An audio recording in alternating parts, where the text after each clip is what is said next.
kembali dengan saya Nur Eka Susilawati, guru biologi SMA 1 Cicalengka. Hari ini kita akan masuk ke materi selanjutnya. Setelah yang kemarin kita masuk pada virus, sekarang kita masuk ke klasifikasi virus. Nah, ada dasar diklasifikasikannya virus. Kenapa virus bisa dikelompokkan? Nah, yang pertama adalah dari jenis asam nukleat. Yang kedua adalah kerentanan terhadap pengaruh fisika dan kimia, kemudian ukuran dan morfologi virus, kemudian sifat imunologis, jenis sel inang, dan cara penularan secara alamiah, kemudian sistemotologi atau penyakit yang ditimbulkan. Nah, menurut ICTV atau International Community of Taxonomy of Virus, ada 3 tingkatan takson berdasarkan famili, genus, dan spesies. Nama famili menggunakan akhiran viridae, sedangkan nama genus diakhiri dengan virus. Dalam penulisan kata virus menggunakan bahasa Inggris yang diakhiri dengan kata virus. Nah, klasifikasi virus. Lihat di sini klasifikasi virus.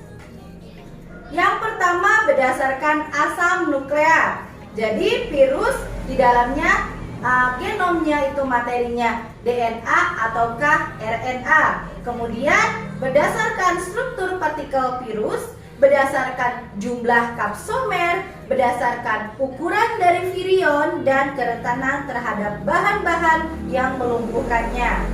Kemudian di sini kalau ciri-ciri sekundernya itu kisaran inang, cara penularan atau struktur permukaan khusus dari antigeni. Nah, kita bahas satu persatu. Yang pertama adalah pengelompokan virus berdasarkan kandungan asam nukleatnya. Di sini yaitu contohnya di dalam asam nukleat RNA itu ribovirus. Ribovirus ini virus yang di dalamnya mengandung genom RNA. Sedangkan dekaryoborvirus atau virus DNA ini contohnya di dalamnya itu ada herpesvirus, bacteriophage, papovirus, adenovirus, dan coccivirus.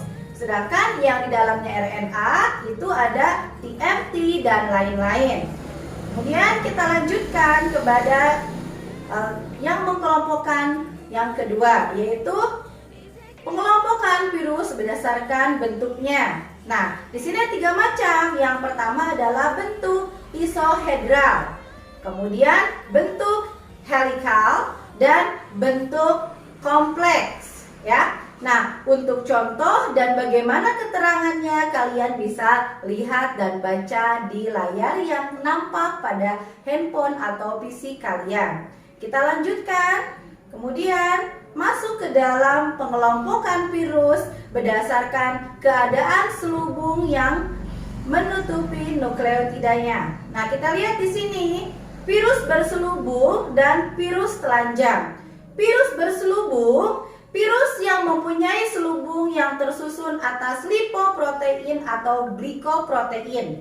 Sedangkan virus yang telanjang itu virus yang nukleotidanya tidak diselubungi oleh lapisan apapun. Untuk contohnya bisa kalian baca dan kalian cermati pada layar yang muncul di YouTube Anda. Kemudian kita lanjutkan pengelompokan virus berdasarkan pada jumlah kapsomernya.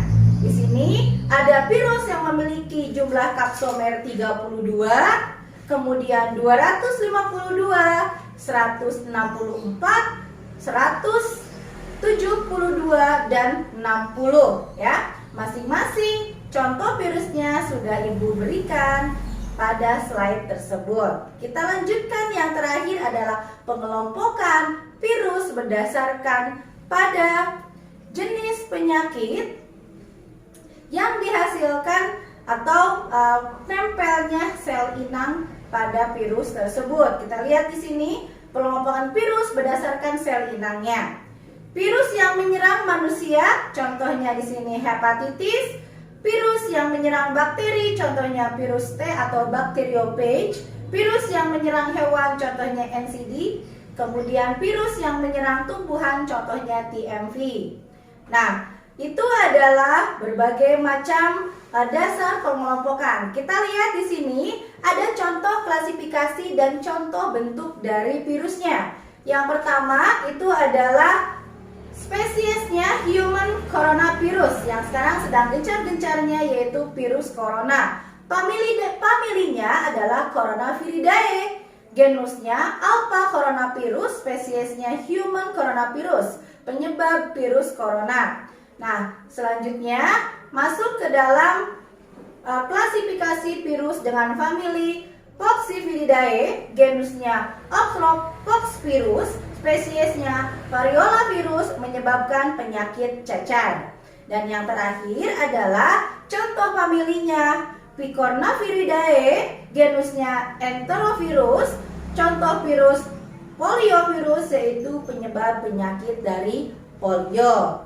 Nah, untuk klasifikasi virus saya cukupkan pada hari ini. Selanjutnya nanti kita akan masuk ke dalam materi peranan yang menguntungkan dan peranan yang merugikan virus terhadap kehidupan makhluk hidup. Sekian dari saya. Tetap semangat belajar di rumah. Wassalamualaikum warahmatullahi wabarakatuh.